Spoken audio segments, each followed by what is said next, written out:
como siempre, cada semana, pues agradecer el interés pues por aguantar hasta esta sesión extra. Como comentamos, la idea es mostrar un ejercicio de aplicación de la microsimulación. Y bueno, yo creo que no hay más preámbulos, ¿no? Más que muchas gracias a todos y todas. Y yo creo que nos vamos de lleno, Alberto. No sé, Iván, ¿cómo ves? Sí, claro, adelante, avancemos con la presentación. Muchas gracias a todos y, en efecto, adelante, Alberto. Bueno, gracias a todos. Miren, el día de hoy eh, teníamos la intención de hacer un ejercicio de 500 o de 100 hogares, pero me pareció más adecuado al final hacer un manualito para que no tengan que tomar nota, y lo más importante está en esta presentación, que yo le llamaría como un manualito. Y lo otro es presentarles un ejercicio real, sin tanta censura, eh, sobre un ejercicio de microsimulación, que es el de México 2012, con la base de 2012, y que se hizo, bueno, se plantearon los problemas que tendría la reforma del 2000, reforma fiscal del 2013. Entonces, ya sin más preámbulo, empecemos. Son ahora muchas diapositivas. Primero, hay que hacer una lista. En este cuadro yo hice un cuadro sinóptico de lo que se quiera simular. Una condición que es bien importante hacer es cómo están las condiciones iniciales. A eso nosotros le llamamos el status quo. En otro se plantea la idea de un IVA generalizado, que sería el extremo a la condición actual en el caso de México, y luego se hace en el IVA generalizado y se le van algunas canastas, se les quita ese IVA generalizado. Y en este caso hubo una propuesta de la institución, de esta institución nos estaremos refiriendo a CEDESOL, de lugares formales donde se cobra IVA. Entonces, ¿por qué es importante esto? Porque esto nos va a llevar a determinar qué canastas requiero construir y qué elementos tengo que incorporar nuevos a otro tipo de simulaciones. En el caso de CEDESOL, pues fue el de lugares formales. Entonces, ya que tenemos esta condición, ahora determinamos nuestras canastas. ¿Qué canastas tenemos? Bueno, las canastas que determinamos a partir de la plática con los asesores de la ministra o secretaria de Desarrollo Social fue alimentos, medicina, canasta básica, que es la de Coneval, tasa cero, que no es la del Banco Central, habría que aclarar, alcohol, cerveza, refrescos, tabaco, electricidad, diésel, magna, premium, gas, educación, que están exentos, transporte, agua y servicios médicos, y grabados y telecomunicación. Y estos se agruparon en función de sus características, por ejemplo, bienes de primera necesidad, bebidas y tabaco, energía, exentos y otros, ¿no? Y además se establecen los lugares de compra, que en este caso en México serían la Liconza y Liconza, que son tiendas de la Secretaría de Desarrollo Social, que tienen subsidios. Bueno, que tienen subsidios y que son como unos, dirían nuestros amigos dominicanos, los colmados, pero del gobierno, ¿no? Luego, ver las diferentes zonas por decir, bueno, la incidencia fiscal por decil, ¿no?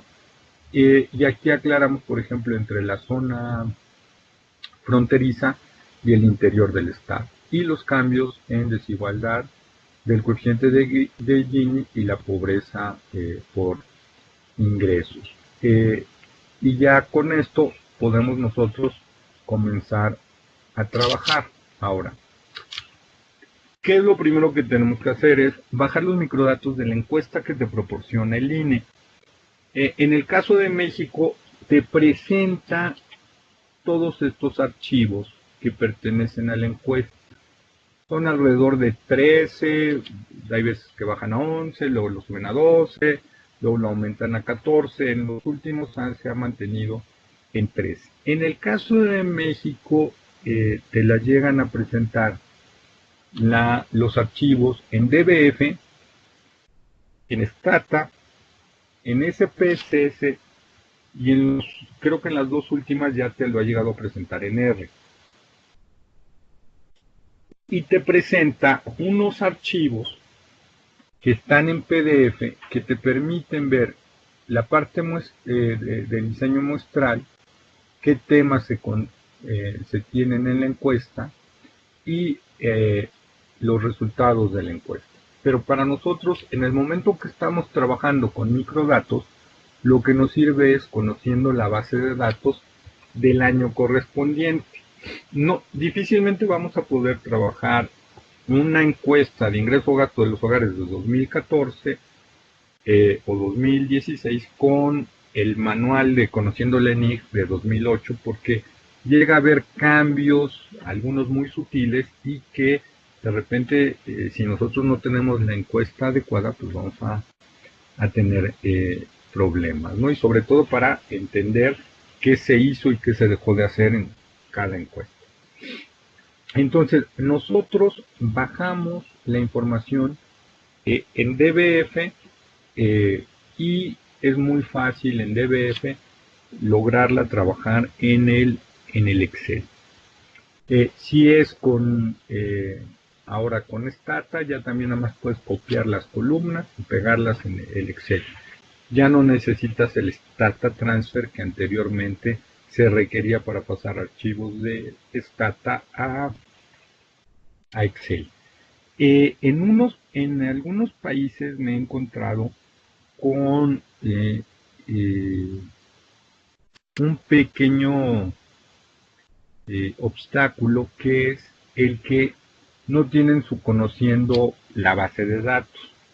Y entonces la forma en que la he ido resolviendo es abrir sus archivos en Stata y en los metadatos, con esos metadatos hacerme como mi manualito de Conociendo la ENIG para saberme las claves, porque eso nos ayuda mucho para construir las canastas.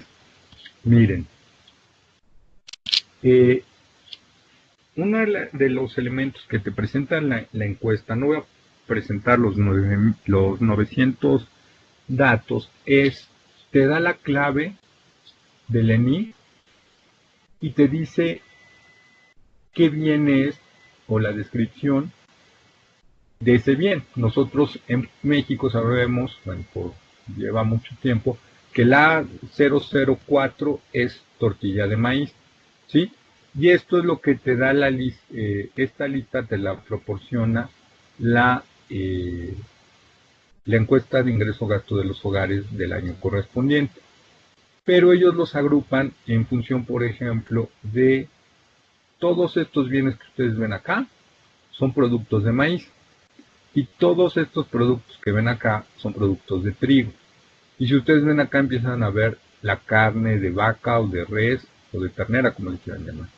Si ustedes se fijan, muchos de estos bienes, si bien son productos de maíz, en términos del criterio fiscal no pertenecen al mismo grupo. Entonces nosotros tenemos que identificar maíz de grano, si está en canasta básica o en alimentos, ¿no? Y en este caso, vean, tenemos 40 bienes y de esos 40 bienes no todos son canasta básica.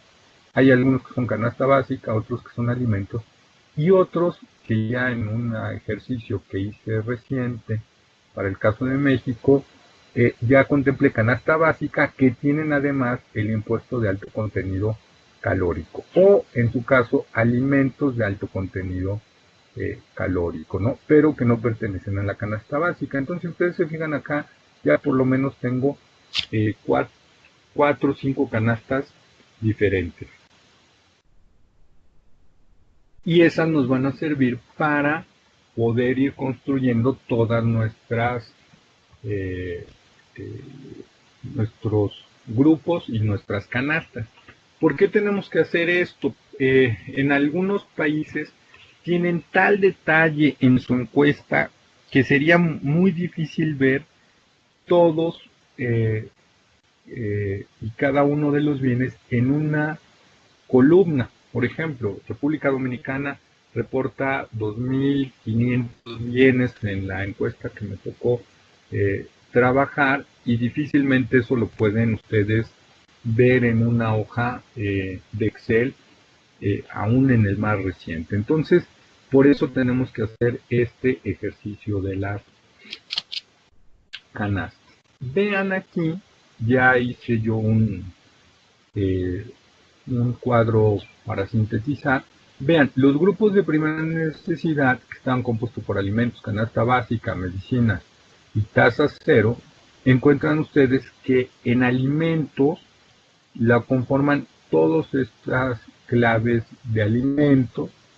En canasta básica agrupamos la canasta básica rural y urbana, en el caso de México, que es la de Coneval. Aquí medicinas, ¿no? Que son medicinas por grandes grupos, gastrointestinales, respiratorias. No crean que vienen medicinas muy específicas. Luego vienen bebidas alcohólicas. Para los que sean contadores y conozcan el caso mexicano, saben que dependiendo del grado de alcohol, pues van a tener la tasa. El problema en México es que no te dicen, usted tomó un anís y cuánto era el grado de alcohol. Entonces, tenemos que establecer que toda bebida alcohólica tiene el mismo impuesto. Ese es un supuesto que tenemos que marcar. Luego acá tabaco, la misma condición. Si no, aquí alimentos no están grabados, y aquí están en los grupos de primera necesidad.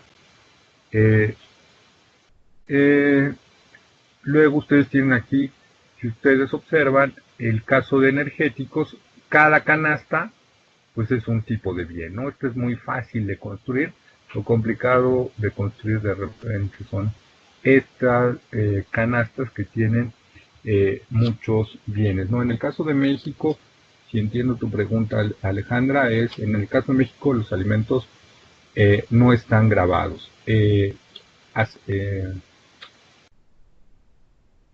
Hay algunos alimentos que ahora sí están grabados, que son los alimentos de alto contenido calórico. Y luego aquí tenemos todos los bienes que están grabados, ¿no? Estos son bienes que son de alimentos, pero que se consumen fuera del hogar, y estos son alimentos de lujo. Acá ustedes van a encontrar salmón, caviar, camarón, ¿no? Entonces, si de repente les ven aquí unas as, es que son alimentos ya de lujo, ¿no? Luego, en la encuesta de ingreso-gasto de los hogares, cuando la recuperas del DBF, te va a presentar en el Excel una hoja con estas características. Te va a presentar el folio vivienda hogar, el folio hogar, y te van a presentar las claves. Esta clave es lo que nosotros les estábamos presentando hace ratito, que cada una de estas claves es gasto en esto. Por ejemplo, E son educación, G son gastos del hogar, ¿no? Y aquí te va a presentar el gasto que reportan, y aquí la imputación que hace el Instituto de Estadística del gasto trimestral. Si ustedes se fijan, este es el gasto que se reportó y este es el gasto trimestral que reporta el instituto, y es el que nosotros vamos a utilizar. Ahora, en este folio vivienda hogar que ustedes tienen acá, es un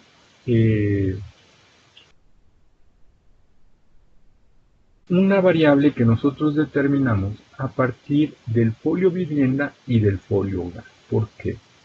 El folio vivienda nos dice la vivienda, pero no nos dice la característica del hogar, que puede ser un hogar expandido o un hogar nuclear, etcétera, y eso te lo va a distinguir el 0, 1, 2, 3 y 4. Eso, el conociendo la NIC te lo da. Si ustedes hacen con el folio vivienda, lo único que van a encontrar son un menor número de hogares que los que dice la encuesta que se levantaron o que respondieron el cuestionario. En el caso del folio hogar, si ustedes nada más los toman en cuenta, nada más van a encontrar 4 o 5 grupos. Entonces nosotros tenemos que hacer en el Excel concatenar, el comando concatenar, y entonces ustedes juntan este folio vivienda con este folio hogar y crean esta nueva variable, y esta variable folio vivienda hogar es la que nos va a permitir tener nuestra llave para todas las bases de datos que requerimos para construir nuestro microsimulador de IVA. ¿Cuáles son las bases que nosotros requerimos? Para eso va a ser el concentrado, que ahí en el concentrado vienen los factores de expansión, el gasto hogar, el gasto persona y datos de la población. Y los datos de la población dependiendo de qué características ustedes quieran. Muchas veces con el concentrado la pueden cubrir, pero si quieren algo muy específico, entonces tendrán que recurrir a el archivo de población. Entonces, en el caso de México, para un simulador de IVA y de impuestos específicos, ustedes van a requerir estos 4 archivos, y la forma de vincular todas esas variables que requerimos de estos archivos va a ser con la llave de folio vivienda hogar. ¿Sí? Ahora, ya que tenemos esta relación de las claves y a qué canasta van a pertenecer, ¿sí? Nosotros utilizamos el comando buscar B y decimos busca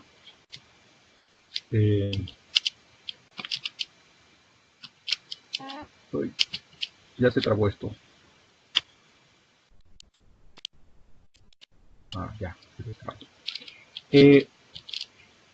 Le dices que te busque esta clave, que me la busque aquí, y cuando la encuentra que me ponga a qué canasta fiscal pertenece.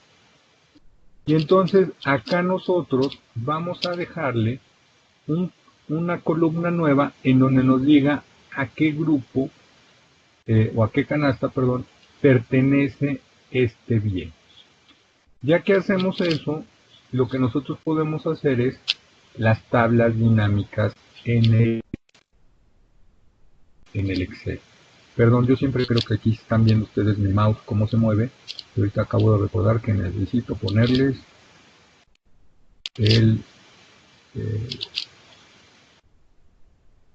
este apuntador. Entonces vean, la tabla dinámica, ustedes se van a ir al menú insertar y le van a dar tabla dinámica, y luego que les aparezca le van a dar aceptar, y lo que les va a aparecer es estos campos les van a aparecer vacíos, pero esta es la parte que me parece fundamental para trabajar. ¿Por qué? Porque ustedes van a tener aquí todas sus variables y aquí van a tener la relación que pueden hacer entre las variables. Esto no nada más lo pueden aplicar para simulador, lo pueden aplicar para muchas otras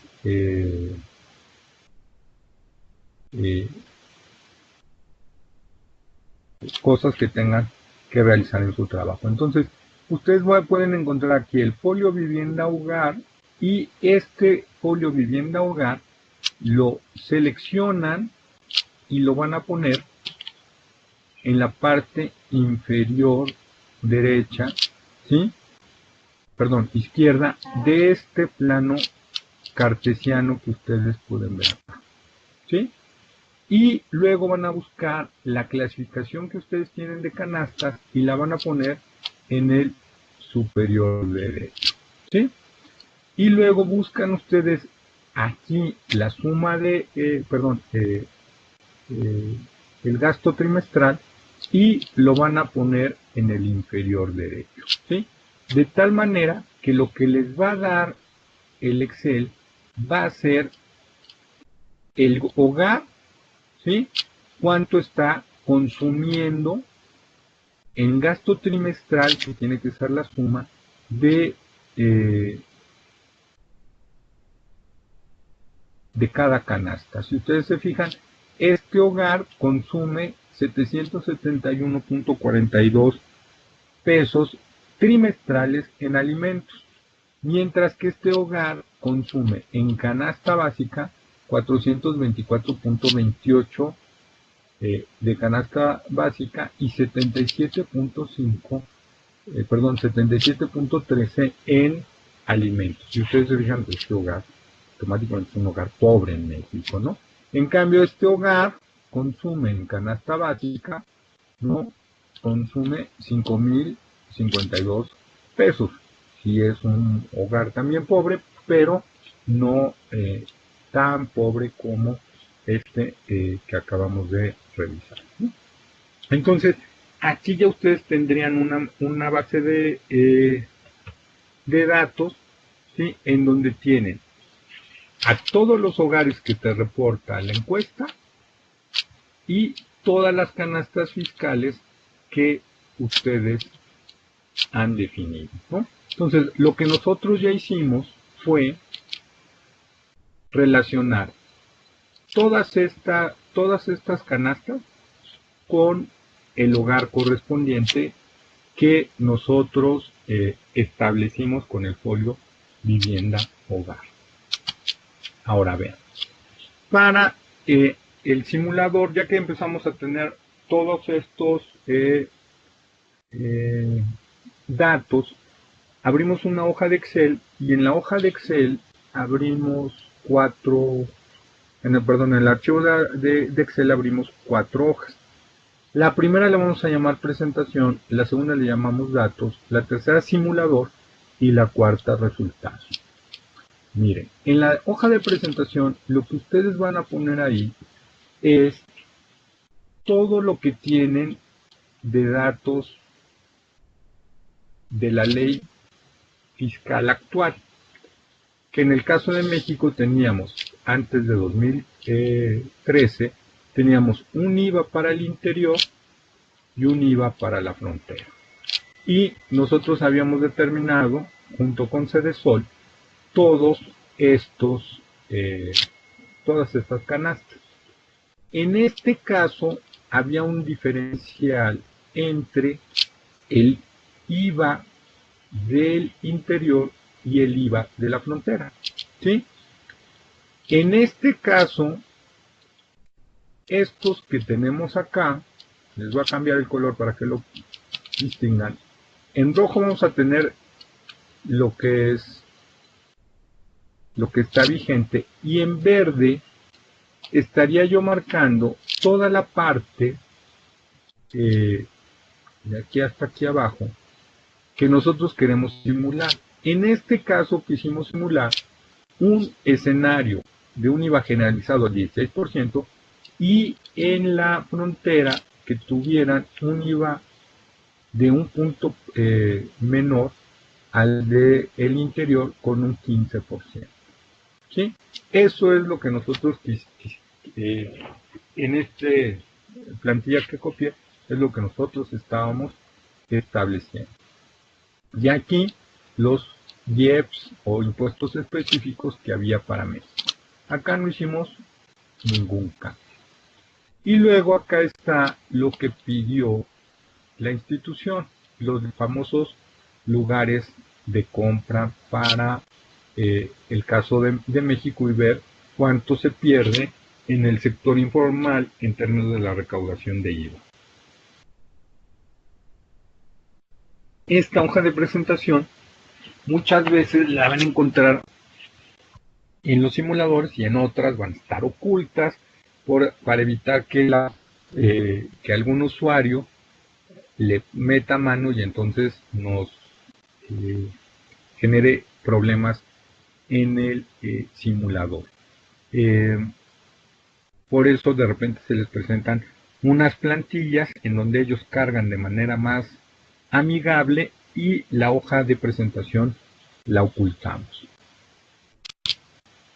Bueno, ahora, aquí ya hicimos nuestra hoja de datos.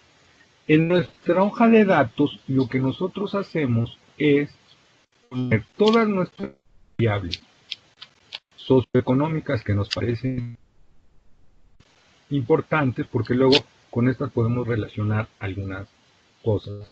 En el caso, por ejemplo, de CEDESOL, el combate nacional contra el hambre, el tamaño del hogar, si es un hogar urbano rural, que es representativa la encuesta para esa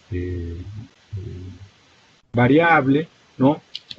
Y la región, si es frontera o interior del país, y la parte de los deciles, ¿no? En este caso, en el AGEP, si de repente ustedes lo quisieran georreferenciar, y el factor de expansión.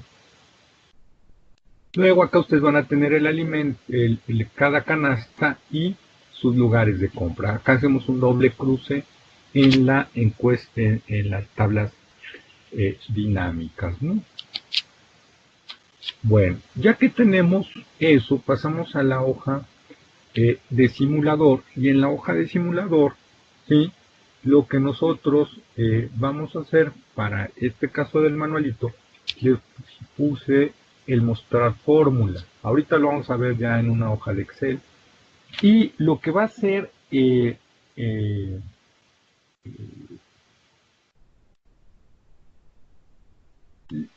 lo que vamos a hacer es copiar. Por ejemplo, esta primera fila la vamos a copiar, la vamos a seleccionar y le vamos a dar copiar, y la vamos a pegar en esta fila. Y entonces ustedes van a tener una fila muy larga que va a ser difícil de ver todo lo que hace el hogar. Por eso es que nosotros la convertimos en una matriz. En una matriz que te dice cuántos alimentos, qué alimentos, bueno, que compró canasta de alimentos y en dónde compró esos alimentos el hogar.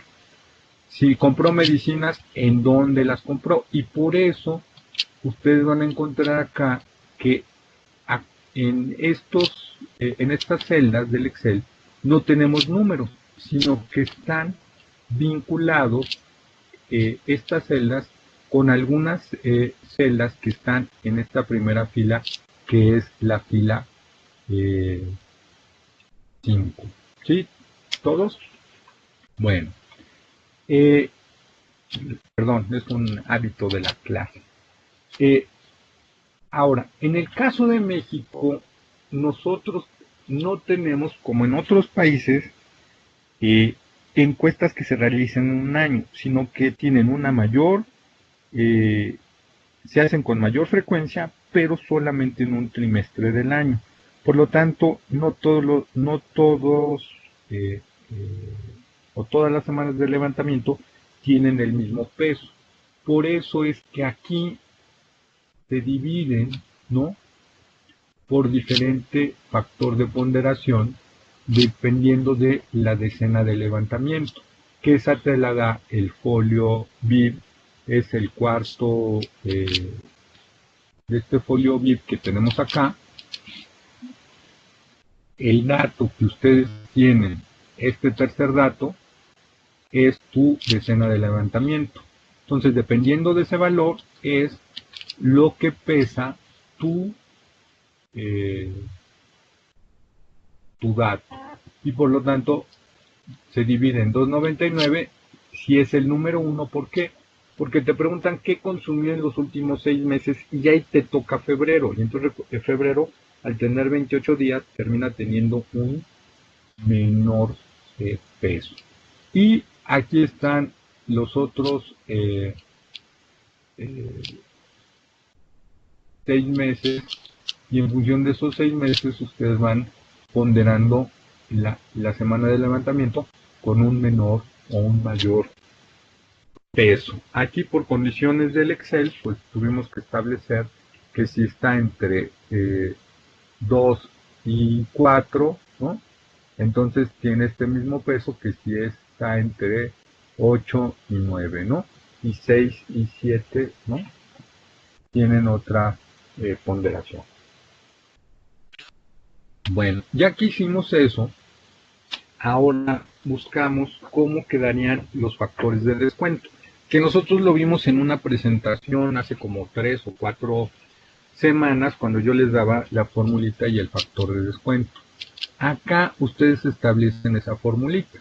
Acá ustedes van a marcar el 1 más lo que pagan de IVA por el impuesto específico en el caso de que sea el interior o que sea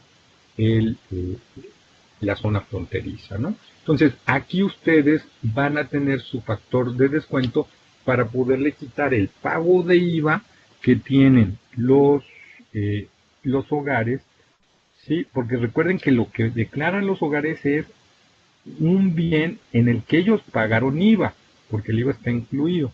Entonces, eso hay que quitárselo al valor de la canasta. Ya ahí ustedes váyanse a la presentación 4 que nosotros hicimos, si ustedes recuerdan. Luego, ¿qué es lo que hacemos?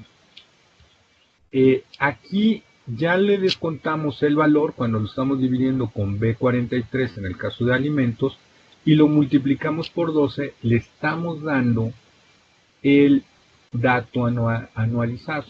¿Sí? Significa que eso gastó en el mes y lo multiplica por 12, ya tenemos el dato anual. Y luego acá están todo lo que nosotros planteamos de nuestros escenarios. ¿Qué tipo de IVA quiero para el interior? ¿Qué tipo de IVA quiero para la frontera? ¿Y qué tipo de IEPS quiero para en general, pero para todas las canastas, ¿no? Y estos son nuestras nuevas tasas de impuestos, ¿no? Entonces, acá están la frontera, el interior y el IEPS, ¿no? Ahorita van a ver una hoja de Excel con todo. La presentación yo creo que se las hacen llegar al ratito. Bueno, aquí lo que nosotros vamos a tener es el dato en esta fila, y nosotros vamos a contemplar al lugar de compra. Uno es que vamos a ver cuánto se pagaría en ese lugar de compra de IVA si es que lo pagan y 0 si no lo pagan. Entonces aquí es lo que nosotros estaríamos marcando con este 1. Con este otro estaríamos marcando si es zona fronteriza o zona del interior del país. Luego acá nosotros en este valor que estamos acá teniendo es el dato que ya pagó de IEPS más lo que tiene que pagar de IVA, ¿sí? Entonces, en este caso, ya sea para zona fronteriza o para el interior del país, cuánto se estaría pagando del nuevo impuesto que se estableció en el simulador. ¿Qué es lo que va a ocurrir? Que al final nosotros vamos a tener un dato de la canasta que puede estar acá, en esta canasta con IEPS, ¿no? Y que sea, por ejemplo, de cerveza. En este caso, nuestro primer hogar no paga ningún valor, o más bien ningún impuesto específico, porque no consume ni cerveza, ni cerveza, ni bebidas alcohólicas, ni tampoco tabaco. Y en este caso sí está pagando IVA, ¿sí? De estos bienes, ¿no? O sea, de bienes grabados, ¿no? En este caso de refresco, ¿no? Y tiene diferentes lugares de compra. Acá está el asunto de telecomunicaciones, que no se sabe dónde fue el lugar de compra, ¿no? O que pudo haber sido comprar tiempo aire en un cajero automático y que aquí no está declarado, ¿no? Entonces, aquí tenemos todos nuestros datos, ¿sí? Sumados, ¿sí? Y multiplicados por el factor de expansión, que es el A5, ¿sí?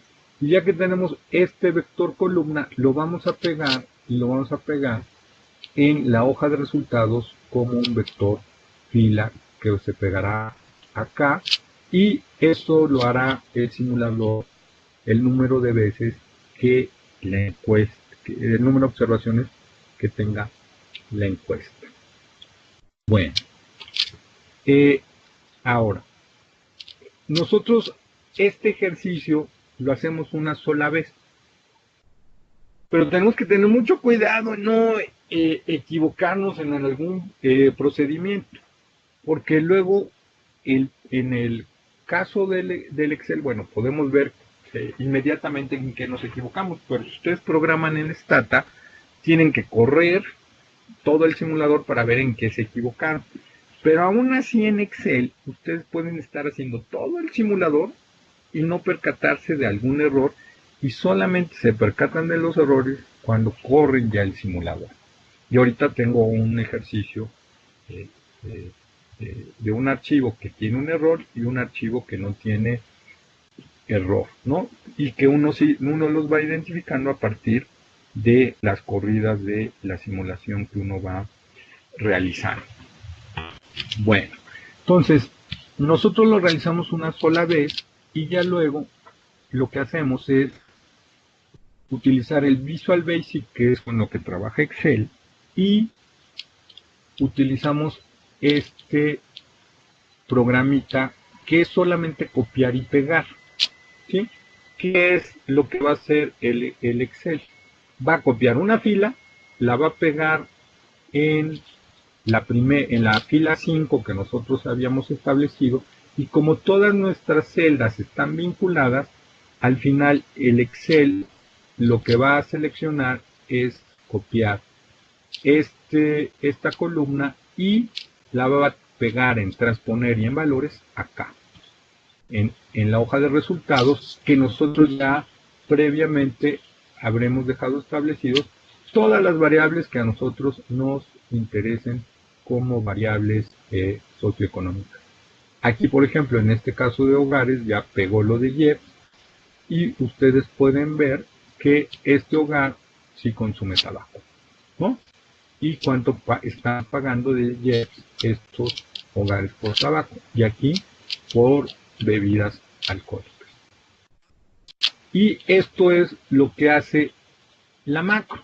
Realmente el simulador está en la hoja de Excel, y la macro lo único que te hace es copiar y pegar el número de veces correspondiente del tamaño de observaciones que tenga la encuesta. Y eso te lo hace a partir de que ustedes tienen aquí el famoso loop, ¿sí? Y este es un botón que ustedes pueden crear de esas figuras que tiene el Excel, y hacen que este botoncito lo vinculan con la macro y le pican acá y ya te corre el número de veces la macro hasta que se termine. Ahora, ¿qué recomendaciones les tengo? Primero, es necesario que lleven una bitácora de todo lo que hacen. Muchas veces cree uno que como lo está haciendo nunca se le va a olvidar, pero sí se te llegan a olvidar ciertos detalles. Lo que les recomiendo es que vayan anotando todo lo que van haciendo y dónde van a veces teniendo errores para no repetirlos en otras ocasiones. La otra es, siempre guarden los archivos. Así ya tengan una nueva versión, no eliminen el archivo anterior. ¿Por qué? Porque muchas veces estamos trabajando y nos aburre que el Excel se trabe y le damos control al suprimir o alguna cosa, o sacamos el USB o el disco duro, o hubo una descarga de luz, cualquier imponderable, y hace que ese archivo se dañe y que ya no lo podamos recuperar. Si ustedes no tienen el cuidado de guardar su archivo anterior, lo que va a provocar es que tengan que empezar de cero, ¿sí? Y para eso les sirve la bitácora.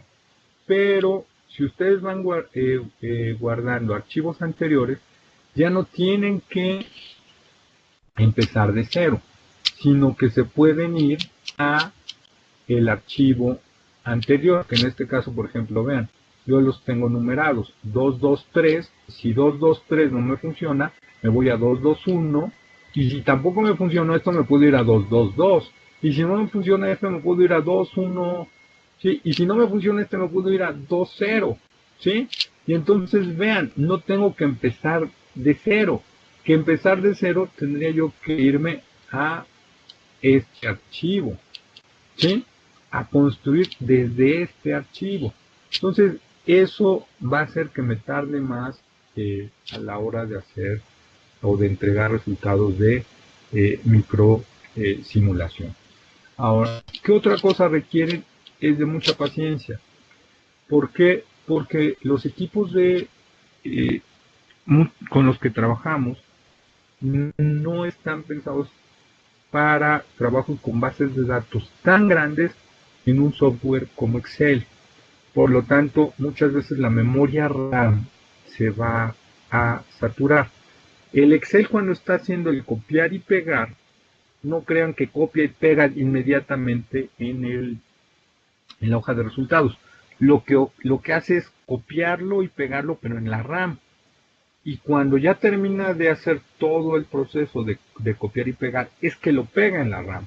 Entonces, eso, conforme ustedes van consumiendo más RAM, la máquina se va volviendo más lenta y tendemos a desesperarnos en esta cultura de la inmediatez que tenemos actualmente. Entonces, por eso requieren ustedes tener paciencia. Y la otra es, requieren también mucha creatividad, porque hay elementos que a uno se le pueden ocurrir en la microsimulación y que son ideas muy brillantes, pero que no hay algo previo a este tipo de ejercicio. Entonces ustedes tienen que buscar la manera de cómo llegar a poder modelar ese proceso de microsimulación, que en el caso, por ejemplo, de México, pues tiene que ver con la electricidad y también tiene que ver con el lugar de compra. Realmente, en el caso de América Latina, México solamente es el país que tiene, bueno, que tenía hasta hace algunos años lo de electricidad. Y es el único país que tiene lo del lugar de compra. Ahora, voy a pasar a que vean el archivo como lo estaba pidiendo Gustavo. A ver, Gustavo. Alberto, ¿Qué pasó? hola. No, también preguntarte si podemos tener una versión como limpia del archivo que podamos compartir también en el aula como para descarga. ¿Consideras que es posible? La presentación ya la tenemos disponible, pero es el archivo Excel para que las personas lo manipulen. Sí, pero ahí lo único que haría es hacerlo chiquitín. No les daría un archivo con todos De 9.000 datos, sí. los archivos, ¿no? Bueno, mejor dicho, con todos los registros. hogares. ¿Vale? Exacto. ¿Sí? Y ese Ok, te lo perfecto. hago llegar en la tarde. Ok, les parece? perfecto. Bueno, en este caso tenemos un archivo en donde van a tener el interior del país, caso México, en el IVA, la frontera. Acá ustedes tienen el diferencial de IVA que existe en ese momento en México y el que ustedes quieren simular. Y luego acá tienen ustedes los escenarios que quieren tener. Si ustedes se fijan, pasamos a un IVA en varias canastas, salvo alimentos y canasta básica, exentos como educación, ¿no? Y medicina. y los tasa cero, o sea, los que están en el grupo de bienes de primera necesidad, ¿no? Si ustedes se fijan, estaríamos modelando en ese momento una condición como esta, como la condición 6, ¿sí? Y luego acá tienen ustedes el IEPS, en este caso aparecen en gris porque el impuesto acá es a la cantidad y no al valor como ocurre acá, ¿sí? Entonces ahí se tuvo que recurrir a otro tipo de condición. Y acá está lo establecido por la institución. Alberto. ¿Qué pasó? Ok, estamos viendo la presentación. Recuerda que no estamos viendo tu escritorio compartido. Vale, bueno, estamos trabajando sobre espérenme. presentación por si tienes algún cambio de pantalla. A ver. En la presentación estábamos Sí, en el es que slide. no le había dado, perdón, Iván, no había dado yo el cambio de compartir pantalla. de compartir pantalla. Ok, ¿Ya me entonces, dice? y recuerda que al compartir pantalla, si quieres compartirnos de la presentación, también tendrías que estar como jugando con las dos pantallas desde lo que veamos reproducido en tu pantalla propia. Sí. ¿Sí están viendo mi Excel ya? Sí. ¿Ya Ahí ven? sí. ¿Ahí ven el Excel? Sí. ¿Sí Perfectísimo. todos ven el Excel? Sí, perfecto. Bueno, entonces vean, en este caso, acá las voy a poner, es mi condición inicial de IVA de 16 e IVA de 11 en la frontera en México. Y este es el diferencial que existe entre el interior y la frontera en México. En azul les voy a poner lo que quiso modelar en ese momento Cedesol y con esta diferencial de impuesto de IVA.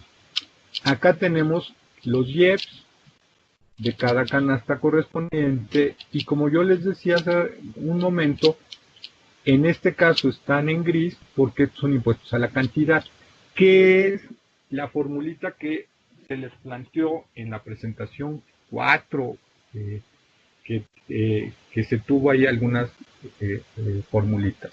Y luego acá ustedes tienen los lugares de compra que estableció Cedesol, ¿sí? Entonces, aquí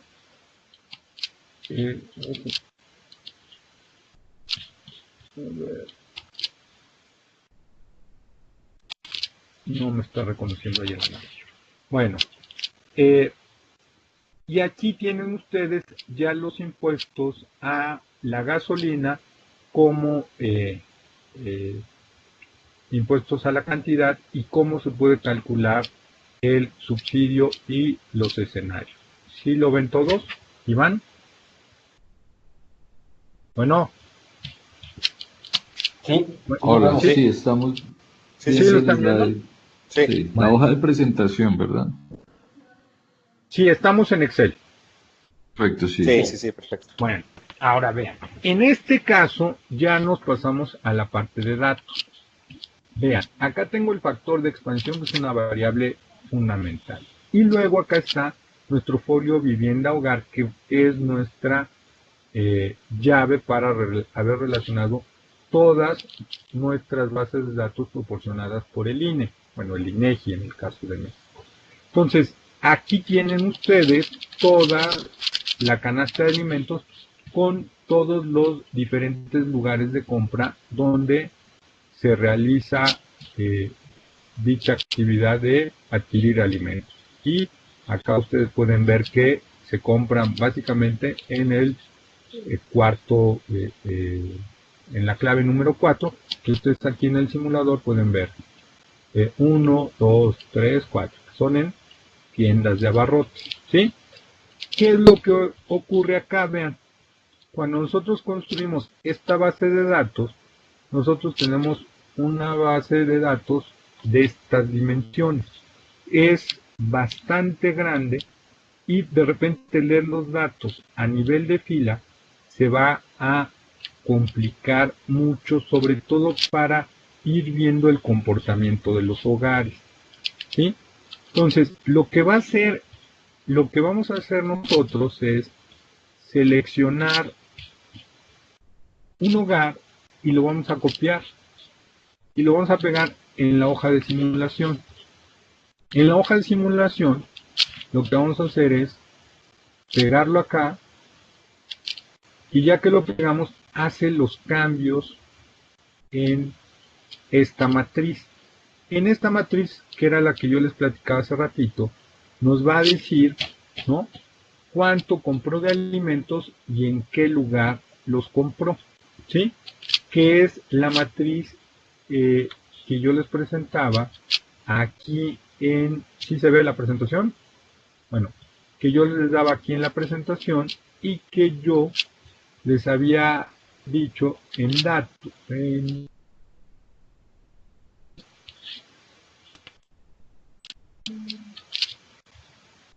aquí en fórmulas, ustedes le pueden dar mostrar fórmulas y aquí esta fila ya la convertí en una matriz y está todas vinculadas con la fila número 5.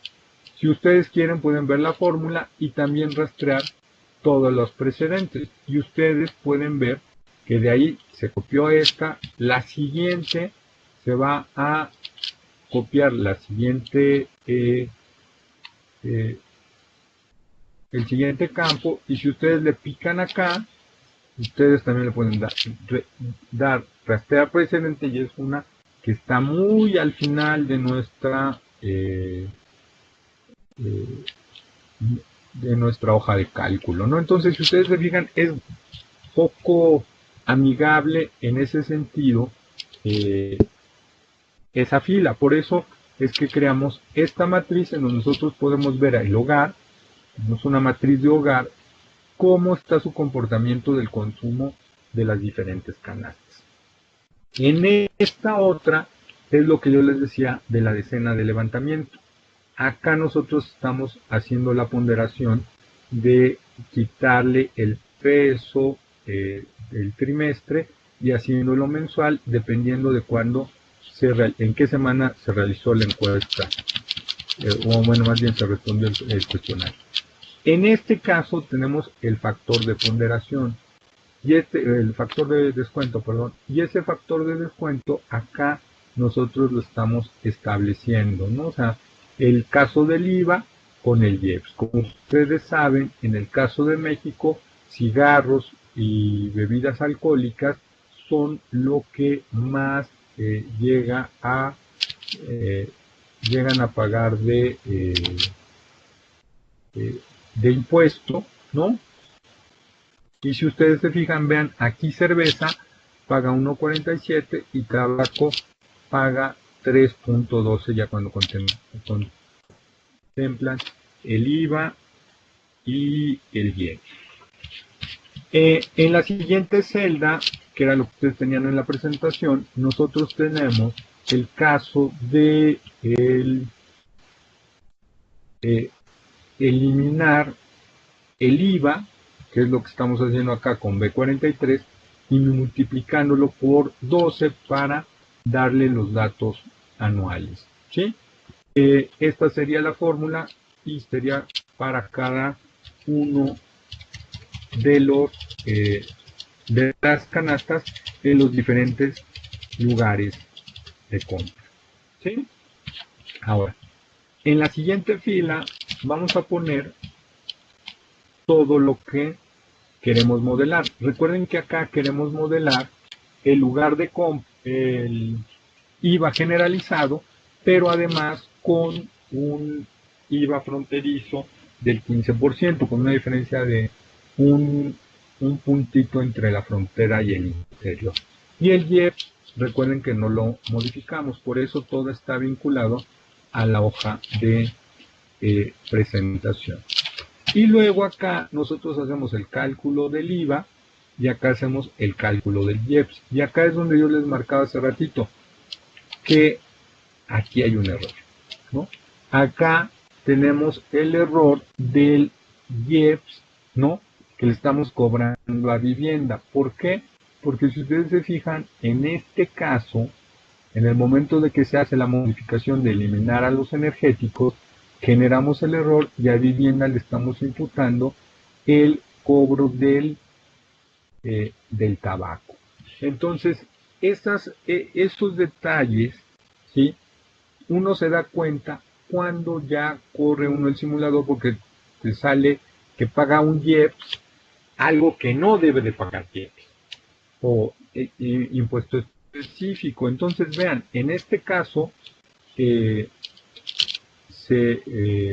dejó este archivo así para retomar ya correctamente el archivo este 2.1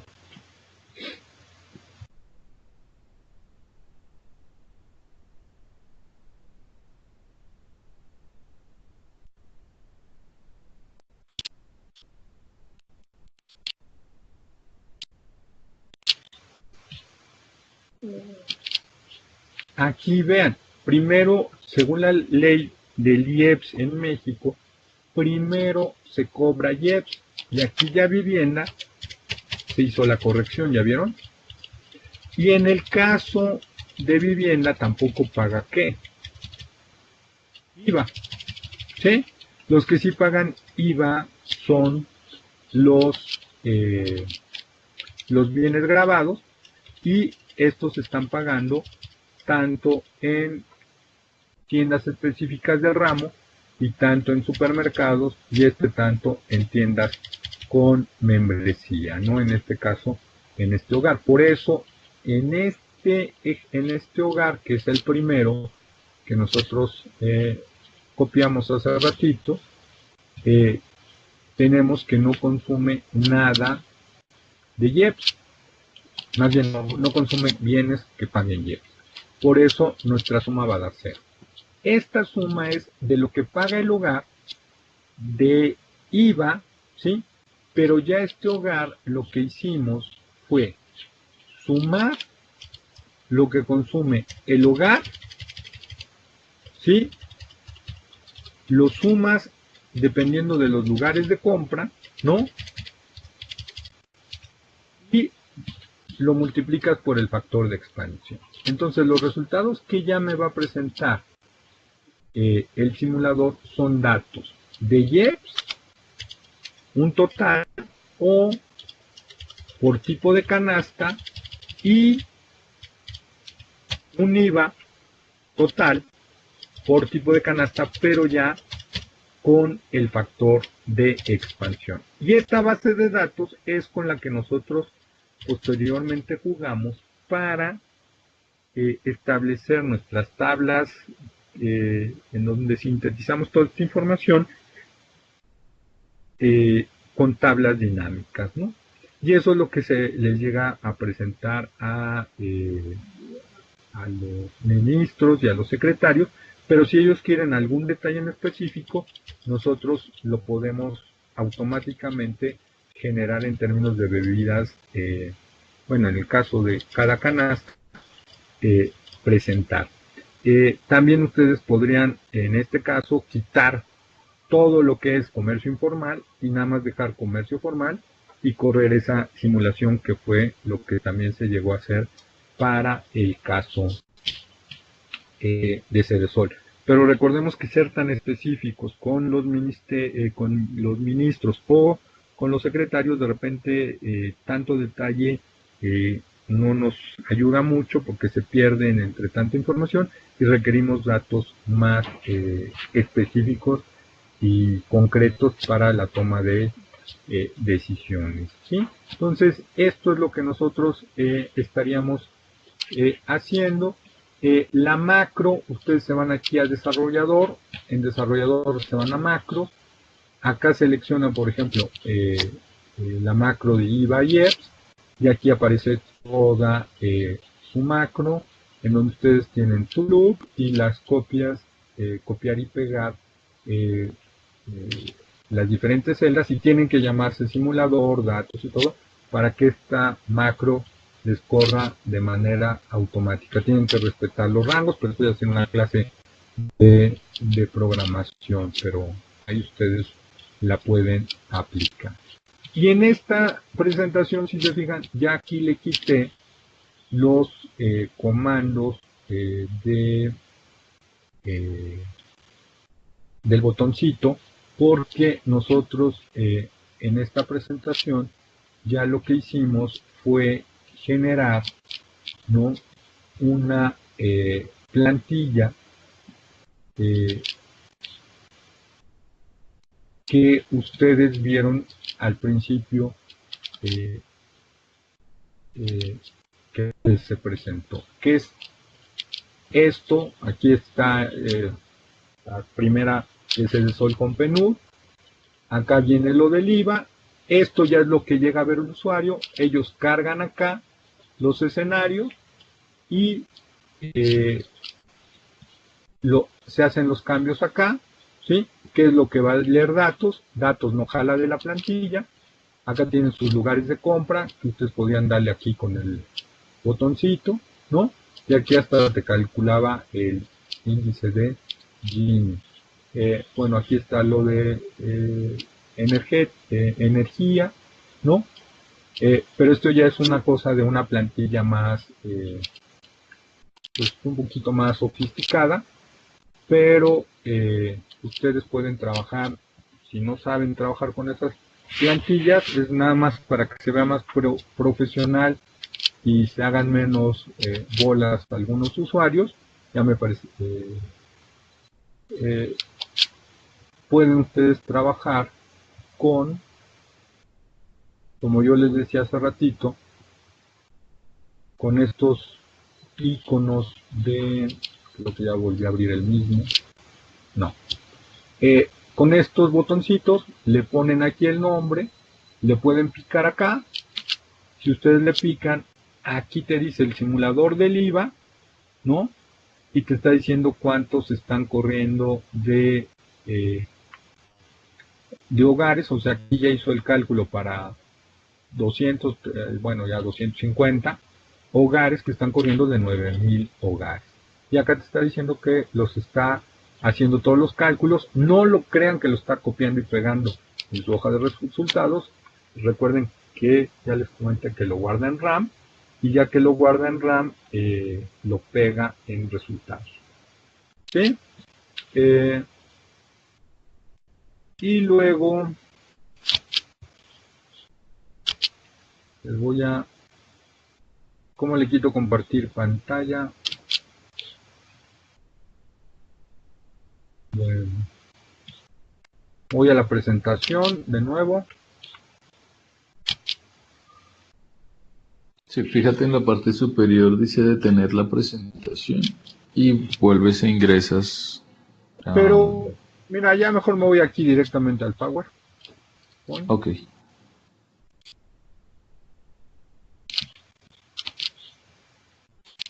¿No? Sí. Entonces ya vieron ahí el asunto de que hay cosas que en otros países no hemos logrado hacer. Y gracias por estos 4 o 5 semanas que han sido muy ricas para mí en términos de poderme expresar por este medio y conocer a diferentes personas, y que tengan felices fiestas. Muchas gracias, y eso sería la presentación. Espero que entre este proceso de preguntas y dudas tengamos la oportunidad de ver cómo acaba esto del simulador, para que ustedes vean cómo pegan los resultados. ¿Sí?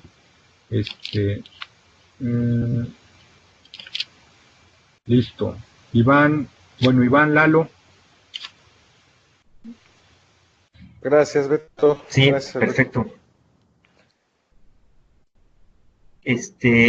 Hay varias preguntas con respecto al ejercicio que se encargó como tarea.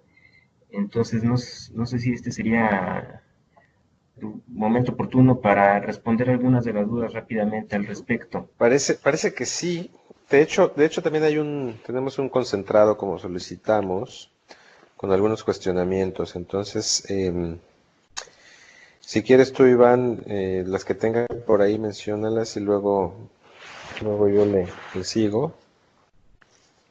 Sí, la primera de María Rosa Renzi dice, en el ejercicio de la unidad 6 los resultados de estimaciones de la pobreza no varían, excepto en los casos de incremento en el impuesto al pan. La pregunta es si esta conclusión es correcta o hay alguna aclaración que ustedes puedan hacer para entender bien el proceso de cálculo. He solicitado esta información en el foro, pero nos indicaron que aquí es el espacio para la consulta. Agradecería mucho sus aclaraciones. Saludos. Sí debería de haber alguna variación. A ver, en el caso del incremento del pan, dice que sería la pregunta 4, ¿no? Dice crear un impuesto de 10% sobre Claro. el gasto en pan y cereales. O sea, ahí parece que ahí Sí, encuentra entiendo. una variación, ¿no? Dice que no encuentra, O sea, no, salvo, y la excepto en el estimación de caso del pobreza pan. no varía. Pues al parecer sí. Sí, lo Claro. que entiendo es que cuando estimas la variación de... Entonces seguramente debe haber algún error, es decir, en la forma de estimación, porque, digamos, el incrementar el impuesto de 10% sobre el gasto en pan y cereales, habría que aumentar en la variable que se indica ahí, que es H220 gasto pan cereales, y luego reestimar un ingreso, ¿no? Un ingreso que considere este incremento en el gasto en pan y a partir de ahí volver a calcular la, las cifras de pobreza. Espero que esto sea más o menos de utilidad. Por ahí había otra, a ver, O sea, el sí, tema, perdón, Iván. sí, adelante. No, el tema es que justo lo que dices, para ese escenario que tú describes es en el que sí varía la pobreza. Lo que entiendo de la pregunta es que solamente varía ahí y no varía en los otros escenarios, por ejemplo, en el de impuestos directos, cuando hay que descontar el impuesto sobre la renta em, y estimar incrementar el impuesto de la renta en un 10% adicional. Parece que en ese escenario pues no hay un cambio fuerte. Y de hecho tiene sentido porque María Rosa, no sé si sigues por ahí, porque no solamente tú preguntaste esto, me parece que también, ay, no recuerdo el nombre, Leonel. Perdón, Iván, que te haya interrumpido, pero No, no, eh, adelante, por favor. eh, había una última colega cuyo nombre se me fue, que estaba acá. Copié la pregunta, perdón por la pausa. Sabine Vera. O sea, cuando uno calcula la pobreza con lo que acaba de escribir Iván para el escenario del pan y luego viene lo de los aceites y ahí la pobreza debiese variar, aunque sea poco, ¿no? Digamos, y es lo que entiendo por sus preguntas, por cómo está redactado, qué es lo que está sucediendo. Cuando no cambia en los otros escenarios que tiene que ver con los impuestos directos, ahí tiene sentido. ¿Por qué? Porque el impuesto sobre la renta tiene un diseño que grava sobre todo a las personas de los deciles superiores, ¿no? Entonces, uno podría esperar que las personas que están debajo de la línea de pobreza, no muchos de ellos, o sea, la mayoría de ellos, pues no paguen impuestos sobre la renta, ¿no? Entonces, si uno hace un incremento del 10%, es probable que pues el incremento, la incidencia de ese crecimiento sea sobre gente que está fuera de la pobreza, ¿no? Entonces, en ese sentido, sí, podría esperarse, puede ser, no es un error, puede ser que con base en esos escenarios de impuestos directos, la pobreza no tenga que cambiar, María Rosa y demás colegas. Ya, Iván, perdón. Sí, de hecho, justo estaba viendo la revista, perdón, la pregunta de Sabine Vera, en donde dice la línea de pobreza de 100.000 colones debe compararse sobre el ingreso per cápita del hogar, así es, y así definir quiénes son pobres y quiénes no. En efecto, por eso se tiene que, digamos, para sacar el ingreso per cápita hay que dividir la variable de ingreso corriente bruto, que es la H186, sobre la cantidad de miembros del hogar, que es la H078. ¿Sí? Entonces, ese es un primer asunto. Dice, cuando mostramos el dato de personas, debemos mostrarlo por personas, digamos, si lo tienen por personas, muéstrenlo por personas, si lo tienen por hogar, entonces nada más decir que este es el porcentaje de hogares, ¿sí? Para que no haya mucho problema. Dice en la pregunta 3, aplica el aumento a los que pagan el IRPF o a todos los hogares. Y creo que ahí es donde está justamente la cuestión que decía Eduardo.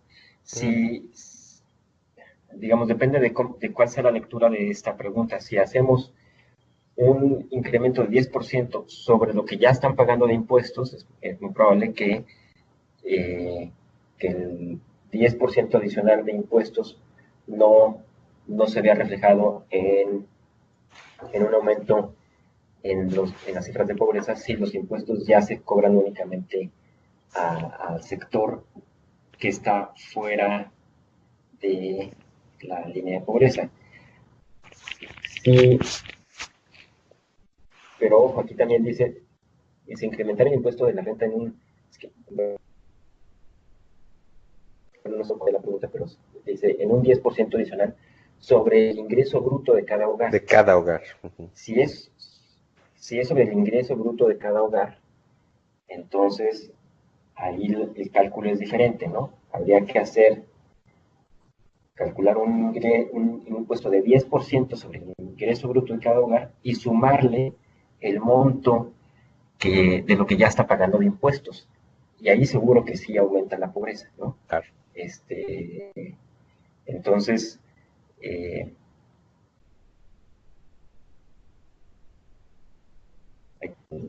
con cuidado, la instrucción. Y en la parte de impuestos indirectos, pues este asunto de lo que ya se mencionaba antes, ¿no? ¿Qué concepto de ingreso usamos para estimar la pobreza? Le restamos el ingreso bruto a los impuestos, pues ese es justamente el chiste del ejercicio, que ustedes recuerden sus definiciones de ingreso de las que hablamos prácticamente en la primera sesión, de la que hablamos del toolkit fiscal, y se acuerden que hay diferentes definiciones de ingreso en función de los impuestos directos y de los subsidios directos, de los impuestos y subsidios indirectos. Y entonces, pues la idea es que ustedes utilicen la definición de impuesto que corresponda, ¿sí? Váyanse a sus notas de las primeras sesiones para que recuerden estas definiciones de ingreso. Acuérdense que hay unas definiciones de ingreso que sí incluyen no solamente los impuestos directos y los subsidios directos, sino también los impuestos y subsidios indirectos, ¿no? Bueno, por ahí a lo mejor estamos dando demasiados hints para la solución de este ejercicio. Sí. Casi que ya no saldría usar el Excel y resolverlo en línea. Sí, no, ¿sí? No sé si tengamos alguna otra pregunta. Sí, bueno, yo quería agregar, sí, eso justamente, que yo creo que ya estamos resolviendo mucho y no se trata de eso, porque hay un tema justamente con cómo están redactadas las preguntas, ¿no? Entonces, por ejemplo, para la mención de la pobreza, pues deben de hacerse por persona considerando el tamaño del hogar. Entonces ahí hay un tema de un juego de palabras, pues para intuir lo que ustedes aprendieron y revisamos, que es, bueno, la transformación per cápita, ¿no? Entonces, y esto del ingreso bruto de cada hogar, ¿no? Porque recuerden, vean, imagínense el escenario de la pregunta 3, que estamos en un caso en donde hay un déficit fiscal considerable. Entonces, o sea, digamos, puede ser el caso que queramos aumentar el impuesto a todos los hogares, ¿no?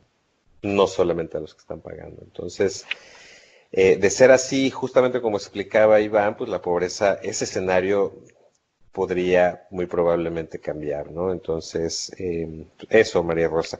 Hay otra pregunta, Iván, que hay en una base en la base de datos una variable de ingreso tiene valor negativo, entonces hay como 3 preguntas así en un documento y ahorita las siguen haciendo, sobre si eso pasa en la realidad o es un error o es un truco de nosotros, ¿no? En la base de datos.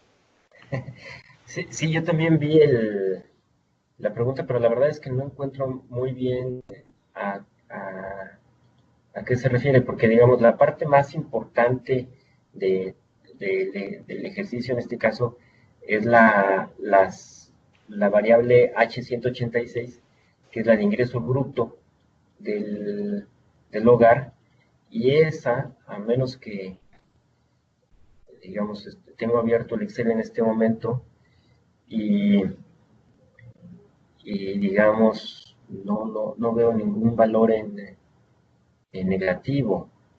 Puede que me equivoque, pero al menos así de un scroll muy rápido, no veo valores negativos en esa variable, en la H186.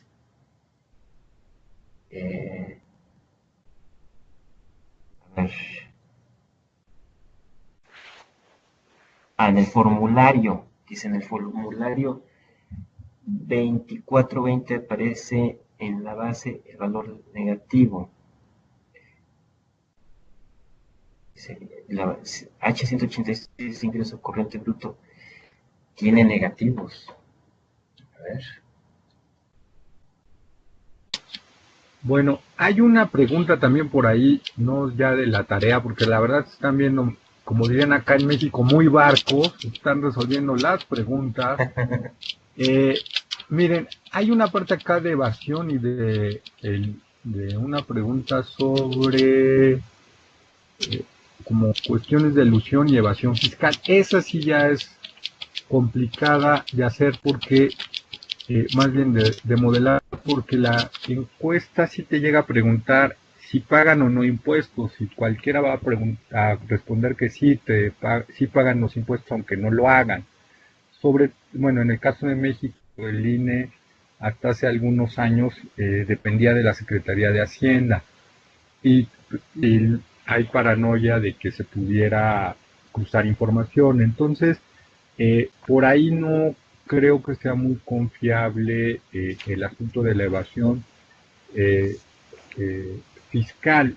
Yo creo que ahí sería bueno trabajar con el ministerio o con la Secretaría de Hacienda correspondiente para poder hacer ese ejercicio de microsimulación, pero ahí tienen el problema de la confidencialidad de los datos. Para esta presentación se utilizó el IVA, porque el IVA es muy fácil de modelar. Realmente ahí les hicimos un poquito de trampa.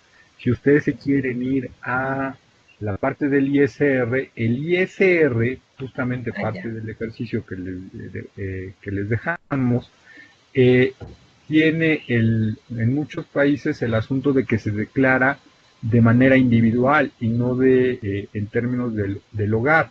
Tú sí puedes imputarle a qué miembro del hogar cuánto gana, pero en el caso del IVA tú no puedes imputar cuánto consume cada hogar de cada bien. Entonces es muchísimo más fácil trabajar con el IVA que con el caso de el ISR. Entonces, por ahí tienen ustedes que tener en cuenta mucho esas variables y esa consideración entre la diferencia entre un impuesto directo y un impuesto indirecto, ¿no? Bueno, ahí siguen con la pregunta, Sí. Lalo y Ya. Iván. Sí, de hecho ya encontré el caso que están diciendo. Hay dos casos que podrían ser especiales. Uno que reporta ingreso cero en la variable H186 y otro que en efecto reporta ingreso negativo. En realidad es muy probable que este sea un error. Entonces, si quieren, o sea, en realidad no debería si la base de datos es de más de 5,000 casos, no debería de cambiar demasiado. Por ejemplo, si sustituyen el valor negativo por un cero, ¿no? Digamos, estas son de las cosas que tendrían que discutirse en algún momento sobre el criterio para tratar este tipo de casos, pero digamos, si les causa demasiado ruido, pues sustituyan ese caso con ingreso bruto negativo. Solamente hay uno que yo haya encontrado en más de 5,000 casos que tiene la encuesta. En el caso, sí es posible hogares que reporten ingresos de cero y que vivan de transferencias de otro hogar y que no esté contemplado en la encuesta. Eso sí me ha ocurrido a mí en encuestas de 9,000, bueno, en las encuestas de ingreso-gasto en México hay 20 o 30 hogares, 30 o 20 hogares que no tienen ingresos y que probablemente vivan de transferencias de otros hogares y que se deba, por ejemplo, al cuidado de los menores, o sea, que el hijo o los hijos trabajen y que lleven a sus hijos con los abuelos y les den el dinero a los abuelos para que hagan la comida o paguen las cosas, y entonces ese hogar no te reporta a lo mejor ingresos, pero te va a reportar gastos. Y habrá hogares que te reporten ingresos y que no te reporten gastos. Eso sí llega a pasar y es muy frecuente, ¿eh? En el caso de ingreso cero. No sé. Sí, sí, gracias, Beto. Y bueno, sí, como decía Iván, habría que luego discutir quizá efectivamente todos los criterios, porque hay toda una literatura de qué hacer con los missings, con los ceros, con los negativos, ¿no? En este caso en particular, si es un valor negativo y lo que estamos haciendo es medir pobreza, la verdad es que no, yo no me preocuparía porque pues o sea, no tenemos más información, ¿no?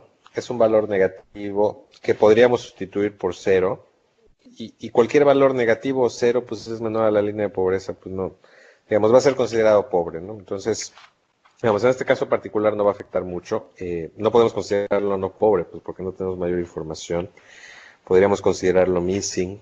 Pero bueno, todo va a depender del criterio. En este caso muy, muy particular del ejercicio, pues no se preocupen, ¿no? Quizá eso, considérenlo cero o déjenlo negativo, va a ser pobre igual. Para efectos de medición de la pobreza no va a cambiar nada. Hay un PDF con algunas preguntas que yo creo que podríamos abordar de una vez. María Rosa Renzi, bueno, estas ya las resolvimos.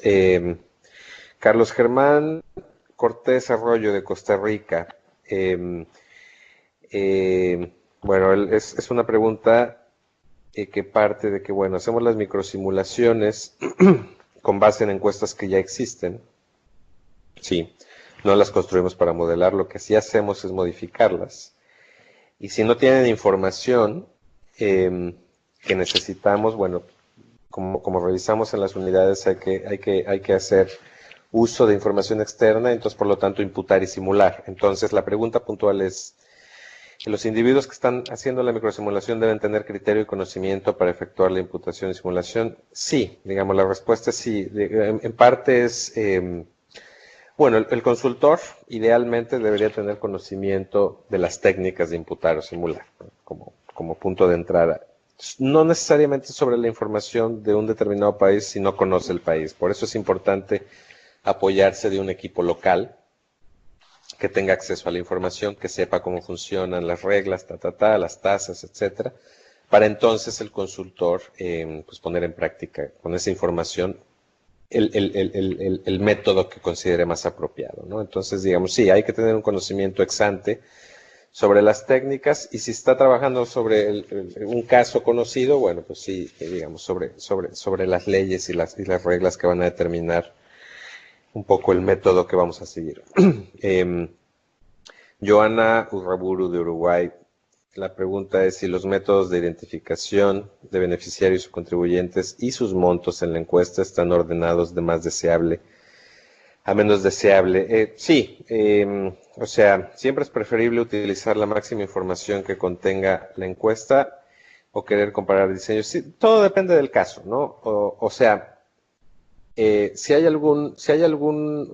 la encuesta provee información sobre quiénes son los beneficiarios, más no sobre los montos, bueno, ahí, y confiamos, ¿no? Es decir, no vemos en la encuesta razones para dudar de quiénes son los beneficiarios. Podemos asumir que esos están capturando esa información y solamente tenemos que trabajar con imputar o simular los montos de acuerdo a las reglas del programa, pues lo que le toca a estos individuos que están siendo identificados, ¿no? Habrá casos en los que, no se me ocurre cuál ahorita, pues, pero puede haber efectivamente casos en los que, no sé, imaginemos un ejemplo que comentábamos, ¿no? El salario mínimo. Sabemos que por ley el salario mínimo es tal y nadie por ley puede ganar menos que eso. Y si cierto número de individuos en la encuesta están reportando ganar menos de eso, bueno, sabemos que ahí hay un desajuste, tenemos que ajustar a la información. Imaginemos un caso así para efectos de los beneficiarios, de quiénes son y Si creemos que hay una inconsistencia fuerte, no hay razones para confiar en esos datos, bueno, es viable, es muy recomendado también, como una instancia, digamos, extrema, pues, ¿no? Replantear un diseño, justamente como parece que hicieron en Uruguay y como tú estás consultando, ¿no? Comparar el diseño con base en reglas que tú modelaste versus el reportado en la encuesta. Probablemente el que tú hagas es mejor, porque por distintos temas conductuales y demás, la población puede tener conductas dependiendo del contexto y dependiendo la naturaleza de la pregunta, puede tener conductas a sesgar la información. Entonces, sí, digamos, es una opción válida, pero siempre es, digamos, hay un preestablecido, que son un preestablecido en la literatura, ¿no? Y en la práctica empírica, que son estos métodos de simulación e imputación, y sí, efectivamente están ordenados como de más deseable a menos deseable. Está partiendo de más a menos, ¿no? De explorar la mayor cantidad posible de información a la menos, pues, ¿no? Luego, Ramón Rolando Reyes Luna, de República Dominicana.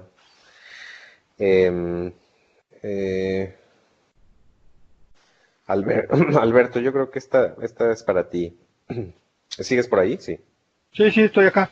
Ok, entonces, a ver, quiere tratar el asunto de República Dominicana. El trabajo de microsimulación se hizo en base a encuestas de hogares del 2007, de gastos, y se va a actualizar en el 2017, ¿no? En cambio, la de ingresos se hace cada 2 años. Entiendo que la participación y la distribución del gasto de los hogares se mantiene constante con relación al ingreso. Eso no lo entiendo mucho. ¿Qué ajustes crees que sería recomendable para llevar a cabo una microsimulación orientada a estudiar los impactos de un aumento en la tasa de cotización de la seguridad social y de los subsidios que reciben los estudiantes de tanda extendida? No sé si tú estás familiarizado con esos términos, Beto.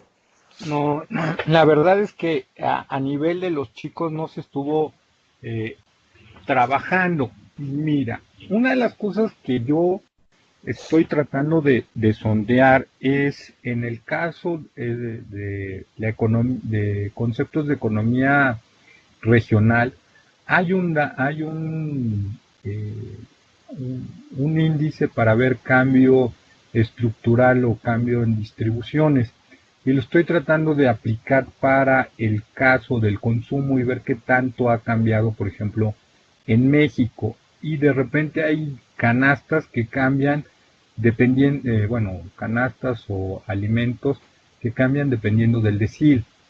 En el caso de República Dominicana, yo me iría a ver cómo ha cambiado el consumo de los chicos del 2007 a 2017. Trataría de buscar un cambio ahí, un índice de cambio estructural o un cambio de distribución o de asociación del consumo. Estoy pensando un poco que en 2007, qué tanto era el consumo, por ejemplo, de telecomunicaciones en República Dominicana. Aquí en México han empezado a hablar de que también hay un problema de consumo de droga importante o de tráfico de droga en República Dominicana para los chicos. Y la ventaja que tiene la encuesta de gasto que en República Dominicana es que sí contempla la pregunta del consumo de estupefacientes.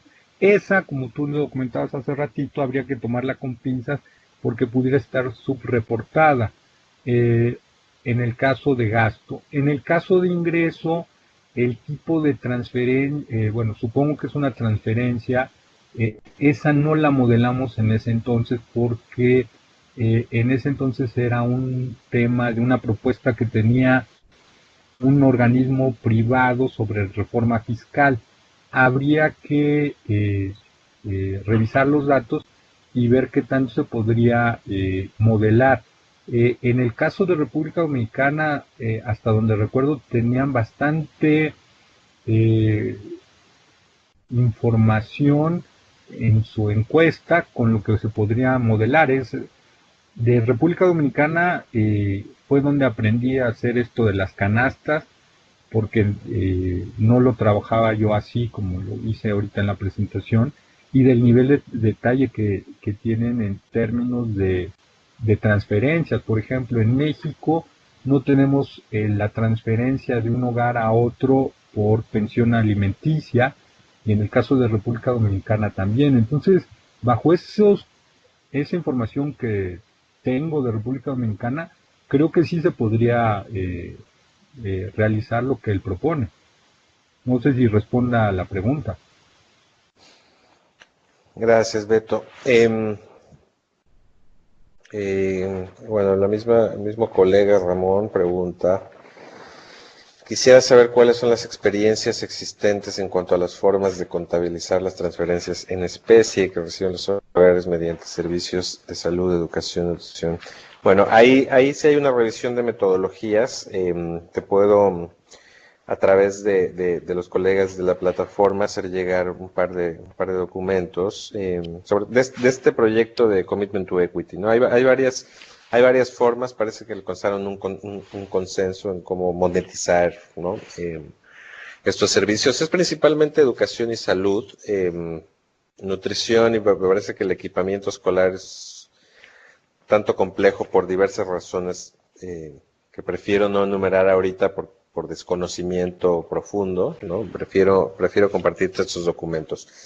Si quieres, échales un ojito y cualquier duda lo comentamos, ¿no? es una metodología que viene con base en todos estos estudios de la incidencia fiscal, ¿no? Del proyecto Commitment to Equity. Entonces te lo voy a hacer llegar. Te diría que lo buscaras ahorita en la página, pero debe estar seguramente en inglés. Debe haber una versión en español que seguramente tengo por ahí. Yo te la comparto a través de la escuela. Etel, Sabine Vera. Perdón. Sí. En el caso de lo que preguntaba Ramón, y bueno, Iván y yo hace poco estuvimos trabajando en el caso de Guatemala. Ya, ok. En el caso de Guatemala también nosotros lo logramos imputar a partir del Ministerio de Finanzas Públicas. Si tú estás trabajando o tienes a alguien cercano, me estoy refiriendo a Ramón, a alguien que vea ese tipo de gastos y cuánto es la población atendida, podrías tú imputarle algún valor promedio por alumno o por paciente, y ver cuánto es lo que se transfiere a cada hogar. Tú calculas el gasto promedio y luego en la encuesta tú ves qué hogares reciben atención pública, ya sea en educación o salud, y puedes ver cuánto es lo que reciben de transferencia en esos dos sectores, ¿no? Eso podrías hacer, Ramón. Perfecto. A ver, José Ricardo Conde Martínez de Venezuela. Esta yo creo que puede ser también para ti, Alberto. En referencia a la carga impositiva derivada de los impuestos directos e indirectos, me gustaría saber cómo es el caso de los impuestos municipales y su presión fiscal. ¿Alguna idea, Beto? En el caso de los municipios, el problema es la representatividad de la encuesta.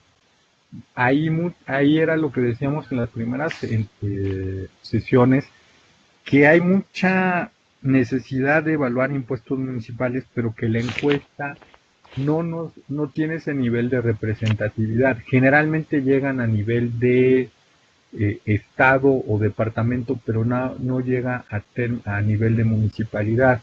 Entonces ahí tendría uno que decir que bajo estos supuestos podrías hacer el ejercicio de simulación, pero tendrías el problema de que tus resultados no serían tan representativos o no serían nada representativos. Ese sería un problema. En el caso de México, pues el único impuesto municipal que se tiene es el al predial, y se ha intentado simular. El problema es este tema de la representatividad de la encuesta. Y sí sería aún con todo ese en términos estadísticos me va a matar el que sepa estadística, pues sería un buen ejercicio hacerlo para después tratar de que los institutos de estadística pudieran llevar a cabo una encuesta de esa magnitud. O en tu caso, si tienes el sistema de cómputo y el INE te puede proporcionar, pues trabajar con el censo económico. El censo económico, el censo de población muchas veces pregunta las características de la vivienda, y con eso tú podrías imputarle cierto tipo de tamaño, por ejemplo, a la vivienda, y ver más o menos cuánto puedes recaudar de impuesto a la propiedad. No sé, en Venezuela no recuerdo qué otro tipo de impuestos municipales pudieras llegar a tener, pero ahí a lo mejor ya la encuesta no te funcionaría censo de población. El problema es, tendrías un tema de que te den la información, y el otro, el del equipo de cómputo, que te pudiera leer una base de esa magnitud, ¿no? Gracias, Beto. También preguntas sobre experiencia en grabar, en impuestos que graban externalidades climáticas, ¿no? Como dióxido de carbono. Pues no sé si eso has tenido experiencia práctica, Beto. No, ahí no hemos tenido, porque es muy difícil determinar la fuente de contaminación. Al ser una externalidad, recuerden que en términos de las externalidades siempre tienes el problema de que no conoces luego quién es la fuente de la contaminación. Entonces, ahí son más difíciles de aplicar. Las encuestas no lo captan. Tendrías a lo mejor que pensar en impuestos a las unidades automotrices, pero ya hay un debate, al menos en México, ¿no? O sea, es grabar a las unidades nuevas o a las unidades viejas, quiénes contaminan más. Yo no sé si por ahí pudiera irse por ahí tendría que ir el tema. A lo mejor tendríamos que ir pensando en otro tipo de alternativas, como subsidios o incentivos que promuevan el transporte público o la bicicleta, que pudieran llevarse al menor uso, por ejemplo, del automóvil. Eso se me ocurre. El caso de la contaminación del agua, ¿no? Es otro problema importante, el de la tierra, y muchas veces es el hogar, son los hogares, los individuos y las empresas. Entonces, ahí ya tendríamos que hacer una vinculación entre los diferentes censos o encuestas. En el caso de México estaría yo pensando en censo económico y censo de población, pero hoy no tenemos el campo, por ejemplo. Y en el otro estaríamos pensando en la encuesta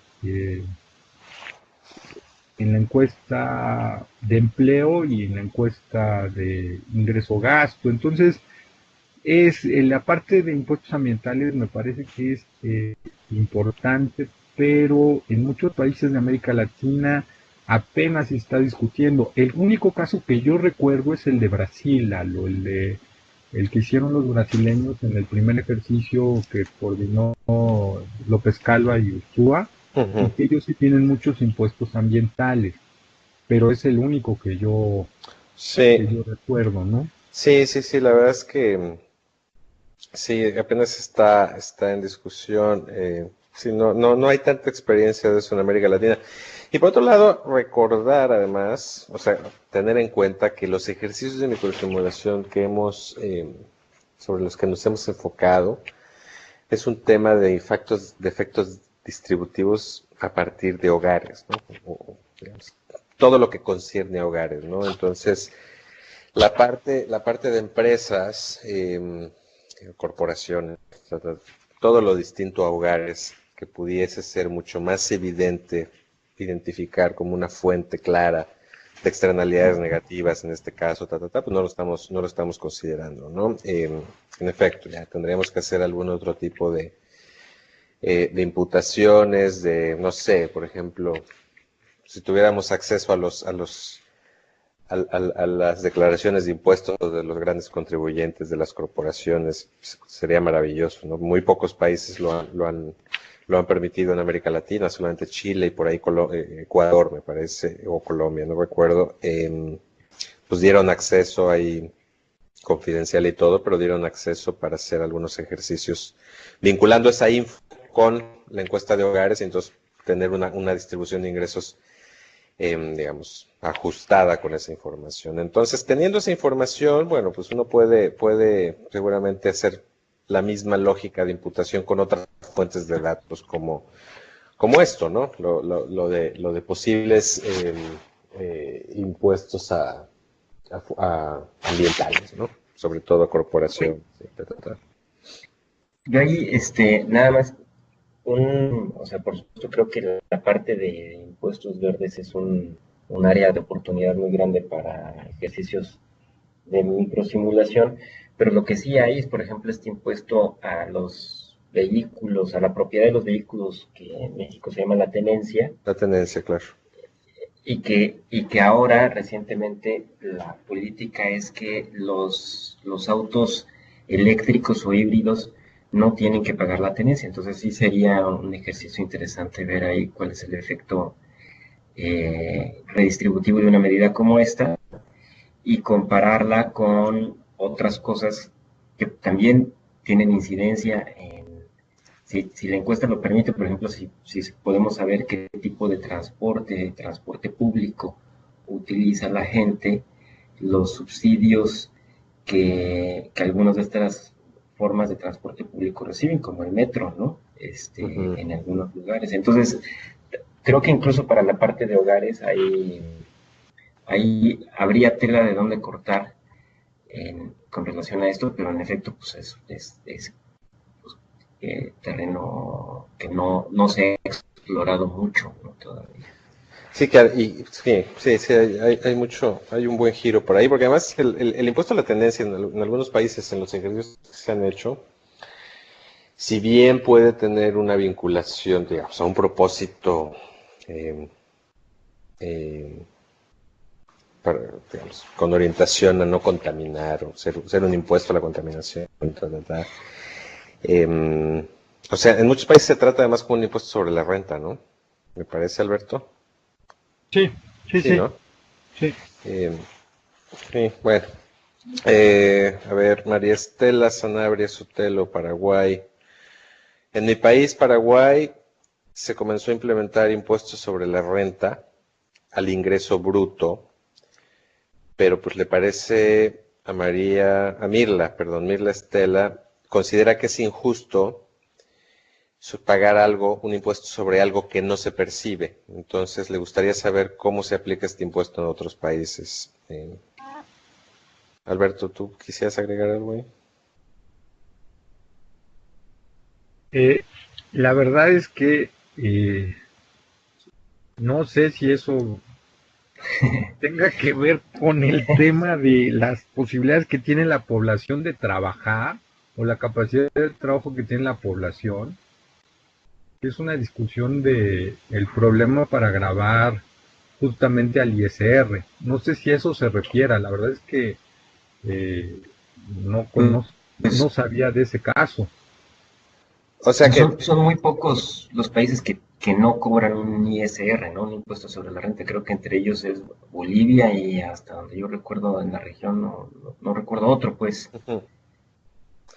Sí, pero, o sea, en realidad creo que el punto es que se cargue la tasa, parece que está bien que se cargue, ¿no? Que se cobre un impuesto sobre la renta, pero lo que entiendo es que no está bien, o no es justo que se cargue sobre el ingreso bruto cuando una persona va a recibir pues, un neto. Entonces ahí hay un diferencial entre bruto y neto, ¿no? Entiendo yo que esa es la pregunta. Se aplica sobre el ingreso bruto y realmente es injusto pagar un impuesto sobre algo que no se percibe. Entonces yo no sé si lo que quiere decir es que el impuesto se cargue sobre el menor, que es el neto, pero el neto ya es el que excluye el Es que ya impuesto. le quitaste el impuesto. Exacto, exacto. Ahora, No sé. una discusión aquí importante, pues había una literatura de estas, incluso de las de superación personal, de las diferencias entre ser, o sea, en realidad los empresarios, por ejemplo, primero reciben su ingreso completo, digamos, reciben el bruto completo y luego hacen la declaración de impuestos y a partir de ahí pagan el impuesto. Y la diferencia, a lo mejor eso es a lo que se refiere, es que los trabajadores asalariados primero pagan el impuesto, es decir, una vez que reciben su pago, su cheque quincenal o lo que sea, todos los que somos asalariados primero pagamos el impuesto y luego recibimos el dinero. Entonces, en efecto, ahí hay una sensación pues, de impotencia. Ahora, en principio, este asunto de que primero nos descuentan el impuesto y luego recibimos la quincena es más o menos corregible una vez al año cuando se hace una declaración anual de impuestos, en donde si se calcula que el neto de lo que pagaste es mayor de lo que deberías, entonces el fisco te debería de devolver, pero probablemente por ahí vaya el asunto de la injusticia, ¿no? Claro, claro, claro. Bueno, a ver, hay un par más y creo que ya nos vamos. A ver, Javier Valente, Venezuela. ¿Qué tanta dificultad puede conllevar la diferencia de tasas, no solo por la naturaleza de los productos, sino también desde el punto de vista territorial? Eh, eh, Alberto, pues creo que tú también ahí No, tienes ninguna, la experiencia, verdad ¿no? es que ahí Ninguna. no hay ningún problema mientras la encuesta te dé eh, el territorio y te dé el tipo de producto. Sí, ¿no? Realmente ahí no le veo ningún, ¿Y qué tal ningún para los problema. casos en Se donde haya podría... exoneraciones? ¿Qué pasó? ¿Qué tal para los casos en donde haya exoneraciones? Pues tampoco debiese haber No, problema. tampoco, porque es como en el caso de México para exentos y tasa cero. Ujú, Nada más tiene uno que tener muy claro eso a partir de las leyes. ujú. Ok. Ujú.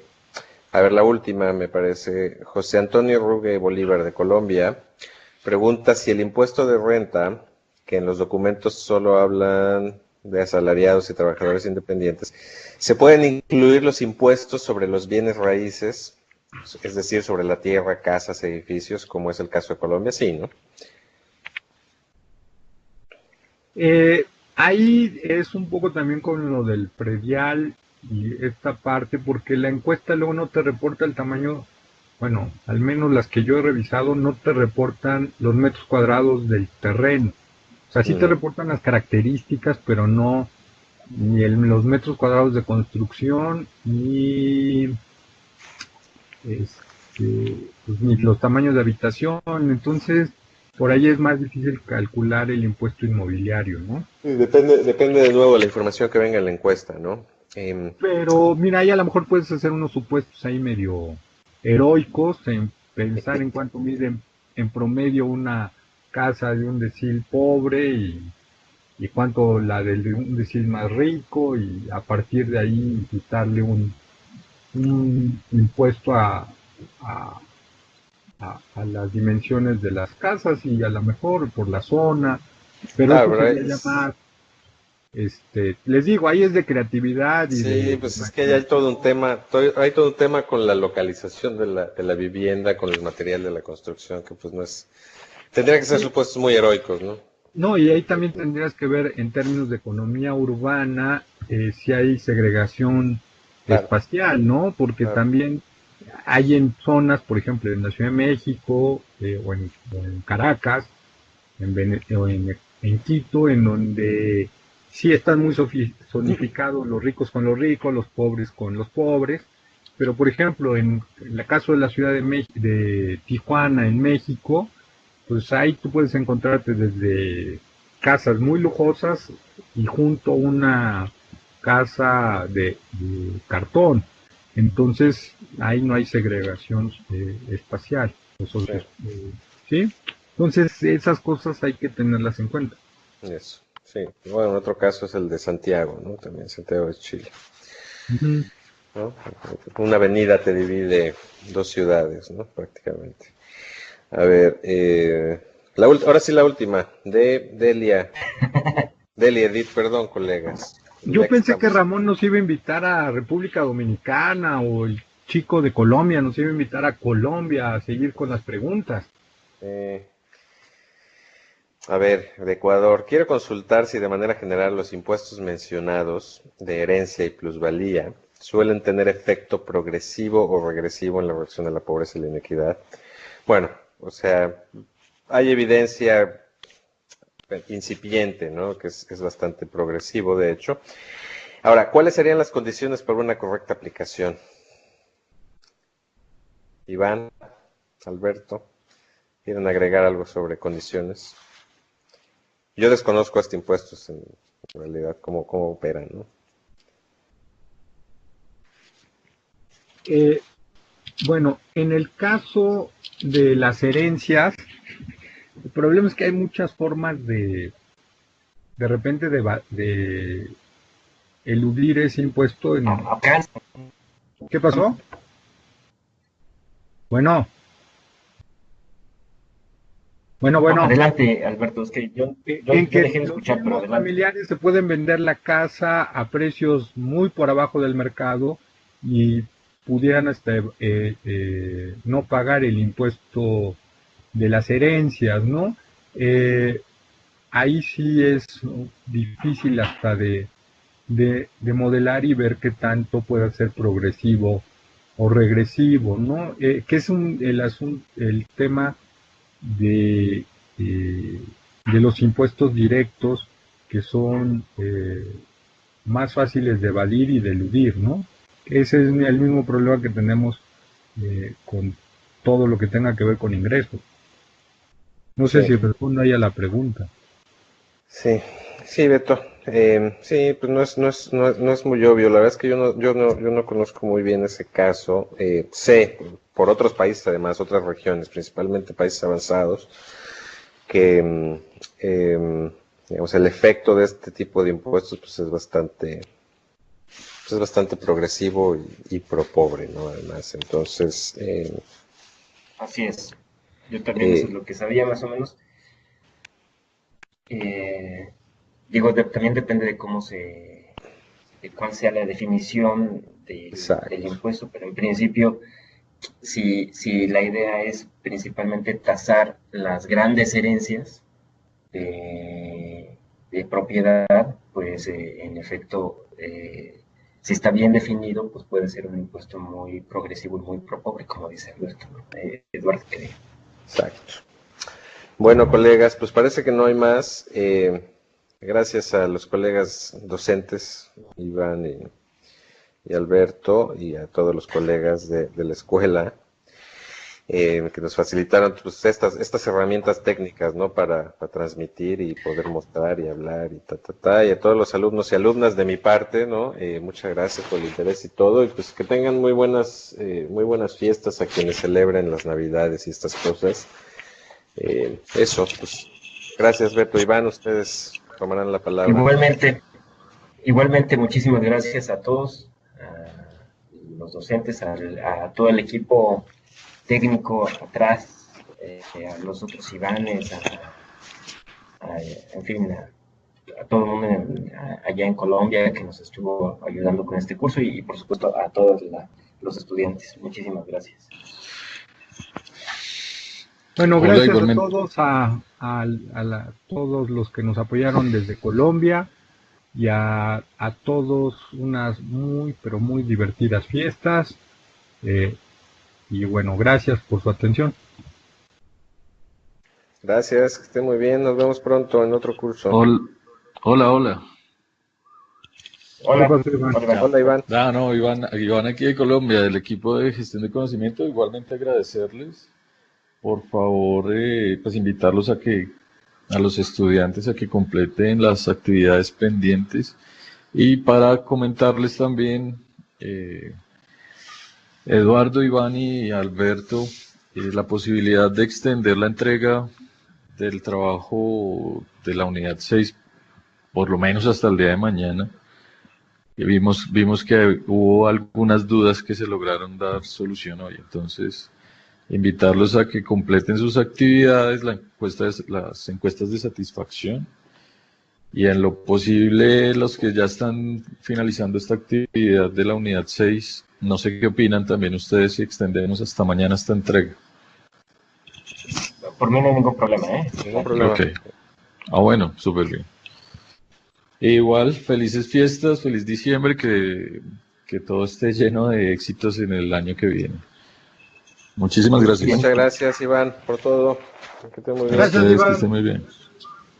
Pues felices fiestas a todo el mundo. Felices Un abrazo. Un abrazo, bye. Chao.